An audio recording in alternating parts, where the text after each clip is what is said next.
Ce matin, l'immeuble est toujours placé sous surveillance. Impossible d'y accéder. Encore sous le choc, Abdoulaye, le frère de l'une des victimes, attend des explications. Ma sœur, elle est partie déjà. Et là, c'est très grave. Moi, je ne les pardonnerai jamais. Je demande la justice parce qu'on ne peut pas laisser passer comme ça, parce qu'on a une personne qui est partie. Nous, on ne laisserait pas passer comme ça. Non, je demande juste la justice parce que là, c'est très, très grave. Hier, cette tour d'une cité de l'île Saint-Denis a été ravagée par les flammes. Selon les habitants, un premier incendie avait déjà eu lieu il y a 2 ans et la mairie avait demandé de lourdes rénovations de la cité qui devaient avoir lieu avant 2025. On a demandé des travaux à l'échelle de manière assez importante. Donc il y a la traditionnelle rénovation énergétique, mais aussi les enjeux techniques, les ascenseurs, les portes palières, la mise aux normes de l'électricité, de la plomberie, les sanitaires, etc. Contacté, le bailleur lui assure que le logement ne présentait aucun déficit de sécurité. L'enquête est toujours en cours et aucune piste n'est écartée. La chaleur accablante et les vents forts compliquent le travail des pompiers à Tenerife. C'est un combat des plus éprouvants, tant le feu qui consume l'île depuis des jours est incontrôlable. 8400 hectares de cette île des Canaries ont brûlé. Plus de 12 000 personnes ont été évacuées. À leur côté, nos envoyés spéciaux Baptiste Guéné, Léonie Houtier et Pauline Lormand.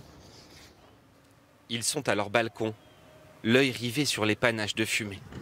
Marilous a été évacuée hier. L'air était irrespirable. Ce matin, elle a été autorisée à revenir. On voit encore de la fumée là-bas. Ma maison, c'est tout pour moi. J'y suis depuis que je suis née. Sur sa terrasse, des cendres, comme un rappel que l'incendie est passé tout près. Ça, quand ça tombe, ça peut mettre le feu. Moment d'accalmie en haut de la montagne. Le vent est tombé, la fumée est moins dense. Les pompiers profitent d'un instant de répit. Les habitants aussi. Là, je suis juste venue récupérer de quoi manger. Je repars tout de suite chez moi et je ferme la boutique.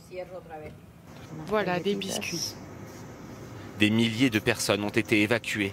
En descendant, nous nous rendons dans l'un des nombreux gymnases ouverts pour les accueillir.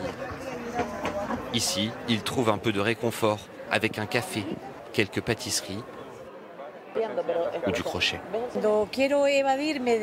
Ça me permet de m'évader, de ne plus penser à tout ça. Les autorités ont peur pour nous. On ne sait pas quand on pourra rentrer. Désolée, je ne veux pas pleurer. Un jour de plus dans l'attente, alors qu'au loin, l'incendie brûle encore.